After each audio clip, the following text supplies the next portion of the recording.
नमस्कार दोस्तों, जब भी हम कमर्शियल हवाई जहाजों की बात करते हैं तो वो दो कंपनियों के द्वारा मेजरली बनाए हुए होते हैं। मतलब कमर्शियल एयरक्राफ्ट के अंदर दो कंपनियों की डुओपोली है। एक तरफ है यूनाइटेड स्टेट्स की बोइंग कंपनी जिसके अंदर भी क्राइसिस चल रहा है, वहीं दूसरी तरफ है एयरबस। इन दोनों के बीच में एक पूरा मार्केट एयरक्राफ्ट का बटा हुआ है। बट अब इस एयरक्राफ्ट के मार्केट के अंदर एक तीसरा प्लेयर उतर रहा है जिसको इस मार्केट के अंदर सबसे ज्यादा बेनिफिट होने वाले हैं। चाइना का कॉमेक। चाइना के कॉमेक ने C919 करके अपना एयरक्राफ्ट बनाया था जिसे एयर चाइना नाम की कंपनी ने 100 हवाई जहाज के ऑर्डर दिए हैं। इसके पहले तिब्बत की भी एक कंपनी के द्वारा ऑर्डर दिए गए थे। ये सारी कंपनी जिन्होंने अभी तक ऑर्डर दिए हैं ये चाइनीज कंपनी ही है, क्योंकि चाइना के इस C919 ने एक डीप लेवल सेफ्टी टेस्ट को पास कर लिया है। बट शुरुआत में इस C919 को डोमेस्टिक रूप से यूज किया जाएगा ताकि इंटरनेशनल लेवल पे लोग जो है वो इसकी सेफ्टी देख लें, उसके बाद में दूसरी कंट्रियों से ऑर्डर जो है वो लिए जाएंगे। अब ये कॉमेक C919 क्या है, ये कुछ इस तरीके का एयरक्राफ्ट है जो कि एयरबस का A320 मॉडल और बोइंग का 737 मॉडल का एक कॉम्पिटिटर है। एक कमर्शियल एयरक्राफ्ट के रूप में ये देखा जाता है और जो नॉर्मल हवाई जहाज है उसी के अंदर ये काम आएगा। अभी ये जो C919 को लॉन्च किया गया है ना, इससे चाइना को एक बड़ा बेनिफिट ये होने वाला है कि ग्लोबल मार्केट को टारगेट करने में चाइना ज़्यादा सक्षम है, क्योंकि बड़ा फंड इनके पास में है, साथ में अच्छी कैपेसिटी है एयरक्राफ्ट को बनाने की। वहीं दूसरी तरफ बोइंग जैसी कंपनियों के अंदर क्राइसिस देखने को मिल रहा है। वहीं इंडिया के अंदर अभी तक एयरक्राफ्ट बना नहीं है खुद का। ऐसी कंडीशन के अंदर भारत से के हाथ से अपॉर्चुनिटी छूटती हुई दिखाई दे रही है और चाइना उस अपॉर्चुनिटी को उड़ाता हुआ दिखाई दे रहा है। अब ये कैसे हो रहा है, भारत के हाथ में कैसे ये अपॉर्चुनिटी है, अभी भी क्या क्या रास्ते भारत के लिए खुले हुए हैं, ये एयरक्राफ्ट को बनाना ऐसी तो क्या बड़ी बात है। इन सारी चीजों को मैं शुभजीत चौहान डिटेल में आप लोगों के साथ में चर्चा करूंगा। बट उसके पहले आप लोग मेरे साथ में SRC10 टेलीग्राम ग्रुप के ऊपर जुड़ सकते हो। मेरे क्लास की अपडेट PPT PDF सब कुछ आपको हमें मिल जाएगी। यूपीएससी CSE की तैयारी करना है इंडिया के टॉप एजुकेटर से। अगर आप लोगों को ऑफलाइन के अंदर पढ़ना है, आप लोगों के पास में बहुत अच्छा मौका है। अनअकैडमी अब केवल ऑनलाइन नहीं रहा है, अनअकैडमी अब ऑफलाइन भी आ चुका है। दिल्ली के करोलबाग मुखर्जी नगर के अंदर, प्रयागराज के सिविल लाइंस के अंदर ऑलरेडी हमारे सेंटर्स खोले जा चुके हैं। अगर आप चाहते हो तो हमारे ऑफलाइन सेंटर्स को विजिट कर सकते हो। इसके अलावा अगर आप मेरा कोड यूज करोगे तो आपको ऑफलाइन के अंदर 50% तक का डिस्काउंट मिल जाएगा। ऑफलाइन में जाके कहना कि मैं शुभेंद्र सर का स्टूडेंट हूं। उसके बाद इसके अलावा टॉप बच्चे अनअकैडमी से निकले हैं, क्योंकि इंडिया के टॉप टीचर आप लोगों को यहां पर पढ़ा रहे हैं। और आप ध्यान से देखोगे तो ये सब हमारे प्लेटफॉर्म के बच्चे हैं। चलिए दोस्तों, अब समझने का प्रयास करते हैं यहां पर क्या हुआ है। देखो, अगर मैं एयरक्राफ्ट की बात करूं तो धीरे धीरे करके क्या हो रहा है कि लोग ना फ्लाइट का प्रयोग ज्यादा कर रहे हैं।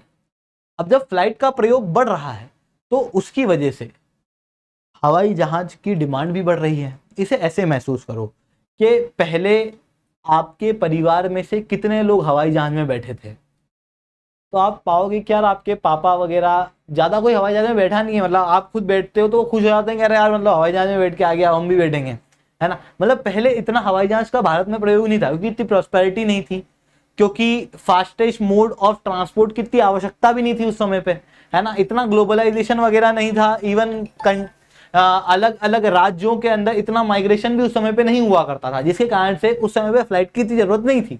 पर अब फ्लाइट की जरूरत ज्यादा पड़ रही है, लोग ज्यादा ट्रेवल कर रहे हैं। ऐसी कंडीशन में ज्यादा हवाई जहाज की भी आवश्यकता जो है वो पड़ती हुई दिखाई दे रही है। इवन आजकल वो रील वगैरह का सिस्टम आ गया है। एक आदमी ने रील बना दी किसी जगह की तो फिर बाकी सब लोग जाएंगे।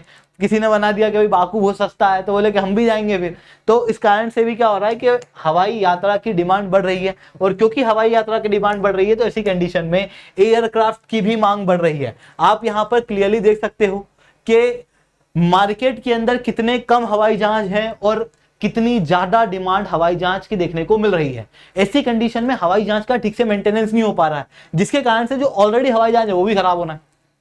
तो वहीं इन हवाई जहाज को बनाने के लिए जो पूरा मार्केट है वो मार्केट एक तरफ तो बोइंग ने पकड़ा हुआ है 42% तक, दूसरी तरफ एयरबस 53%। उसके अलावा फिर छोटी छोटी कंपनियां हैं जिन्होंने मार्केट को पकड़ रखा है। अब यहां पर आप देखो एयरबस का मामला तो ठीक चल रहा है, पर ये जो बोइंग है जिसके पास में 42% शेयर है,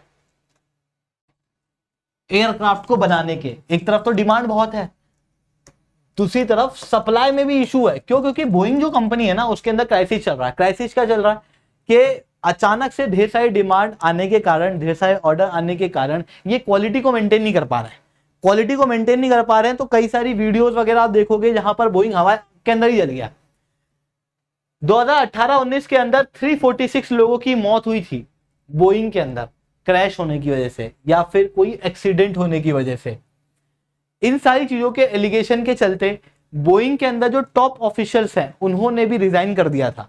इवन बोइंग के सीईओ द्वारा रेजिग्नेशन दे दिया गया था, जिसके कारण से बोइंग के अंदर क्राइसिस चल रहा है, जिसकी वजह से ऑब्वियस सी बात है ये जो 42% शेयर है ये ज्यादा रिलायबल नहीं बचा है। ऐसी कंडीशन में यहां पर वैक्यूम क्रिएट होगा और फिजिक्स का एक सिंपल सा रूल है कि जहां वैक्यूम है उसे फिल करने के लिए कोई ना कोई तो आएगा। अब कोई ना कोई के अंदर ना चाइना एक बहुत बड़ा दावेदार यहां पर देखने को मिल रहा है, क्योंकि चाइना के अलावा यहां पर और कौन है? चाइना के अलावा एम्ब्रर वगैरह कंपनी है, पर उनके पास में इतने सारे एयरक्राफ्ट को बनाने का अभी वर्कफोर्स अवेलेबल नहीं है। वहीं हम अगर देखें तो रशिया के अंदर 2006 में हुआ ये था कि 1991 के पहले खूब कमर्शियल एयरक्राफ्ट बनते थे, कई सारी कंपनियां भी थी। 1991 के क्राइसिस के बाद में कई सारी मैन्युफैक्चरिंग यूनिट जो है वो दूसरे पार्ट में बढ़ गई, रशिया में नहीं रही। ऐसी कंडीशन में 2006 तक ज्यादा कुछ एयरक्राफ्ट बने नहीं, जिसके कारण से एयरक्राफ्ट को मैन्युफैक्चर करने के अंदर रशिया का बड़ा शेयर रहा नहीं। 2006 में रशिया के द्वारा जो भी सोवियत समय की कंपनियां थी उन सबको मर्ज कर दिया जाता है, उन सबके रिसोर्सेज को ही मर्ज कर दिया जाता है, यूनाइटेड एयरक्राफ्ट कॉर्पोरेशन बनाई जाती है। और यही यूनाइटेड एयरक्राफ्ट कॉर्पोरेशन MC-21 करके ये एयरक्राफ्ट बनाती है। ये एयरक्राफ्ट बन जाता है 2007 में, पहली फ्लाइट ये एयरक्राफ्ट भरता है। फरवरी 2022 के अंदर यूक्रेन में युद्ध हो जाता है। यूक्रेन में युद्ध होने के कारण रशिया जो है वो खुद के इंटरनल इशू में बिजी हो जाता है, जिसके कारण से ये हवाई जहाज बहुत ज्यादा मात्रा में बन नहीं पाता। वहीं वेस्टर्न कंट्री जो है वो पूरी तरीके से इन हवाई जहाज को ब्लॉक करेगी, जिसके कारण से ऑब्वियसली ये हवाई जहाज ज्यादा बिकेंगे नहीं। दूसरी तरफ हम देखें तो चाइना कॉमेक लेके आ ही चुका है, जिसके कारण से चाइना जो है वो अब इस मार्केट को कैप्चर कर सकता है। बट भारत के पास में भी एक अच्छा मौका है। भारत के अंदर भी एम्ब्रर वगैरह कंपनी महिंद्रा के साथ में कोलैबोरेट करके मीडियम ट्रांसपोर्ट एयरक्राफ्ट भारत के अंदर ही बनाने की बात कर रही है, जिसके कारण से भारत के अंदर भी ये एयरक्राफ्ट बनेंगे। अब आप कहोगे पर सर रशिया को लगभग 11 साल लगे, भारत बनाएगा तो भारत को भी तो इस एयरक्राफ्ट को बनाने में 11 साल लगेंगे। 11 साल लगे 2006 से। 2006 के समय पे आर्टिफिशियल इंटेलिजेंस, 3D प्रिंटिंग, ये सारी चीजें अवेलेबल नहीं थी, जिसके कारण से उस समय पर स्वाभाविक सी बात है उस एयरक्राफ्ट को बनाने में समय लगेगा। यहां पर एम्ब्रर कंपनी ने ऑलरेडी एयरक्राफ्ट पहले से बनाए हुए हैं, तो एक्सपीरियंस है, और साथ में 3D प्रिंटिंग, AI वगैरह के जरिए और मैन्युफैक्चरिंग प्रोसेस फास्ट हो चुकी है, स्ट्रीमलाइन हो चुकी है। ऐसी कंडीशन में भारत 5 साल के अंदर अंदर एक नया एयरक्राफ्ट बना के मार्केट में ला सकता है। और भारत के एयरक्राफ्ट का बेनिफिट क्या होगा? देखो, चाइना का जो आइटम है वो पूरे वर्ल्ड में इनफेमस है, यार ये सस्ता होता है, खराब क्वालिटी का होता है। तो आने वाले समय में वही बोइंग जैसी स्थिति इनकी हो सकती है। वही दूसरी तरफ वेस्टर्न कंट्री और कई सारी कंट्री चाइना से घबराई हुई हैं, यार ये थोड़े से असर्टिव हैं। ऐसी कंडीशन में चाइना एक डिपेंडेंट पार्टनर कई सारे देशों के लिए नहीं है, पर भारत हो सकता है, क्योंकि भारत वेस्टर्न कंट्रियों के साथ में भी, रशिया के साथ में भी, इन सबके साथ में कोलैबोरेट कर रहा है, जिसके कारण से भारत यहां पर एक मेजर पार्टनर हो सकता है हवाई जहाज को मार्केट के अंदर सप्लाई करने के लिए। इवन भारत चाहे तो रशिया वगैरह के साथ में भी जॉइंट वेंचर जो है वो क्रिएट कर सकता है, बाहर की कंपनियों से भी टैलेंट वगैरह और फंड वगैरह को बुला सकता है। इवन जैसे वैभव फेलोशिप हम लोगों ने दी थी, जिसके जरिए हम लोगों ने क्या किया, साइंटिस्ट लोगों को कहा कि आप भारत में आके रिसर्च करो, हम आपको स्टाइपेंड के रूप में 4 लाख देंगे, हम आपको स्टाइपेंड के रूप में 3 लाख देंगे। ऐसी कंडीशन में जो ब्रेन ड्रेन था वो थोड़ा ब्रेन गेन के रूप में प्रयोग हुआ। वैसे ही जो बोइंग कंपनी है, एयरबस कंपनी है, इसके अंदर भी भारतीय देखने को मिल रहे हैं। ऐसी कंडीशन में वो रिसोर्स को पुल करना जरूरी है।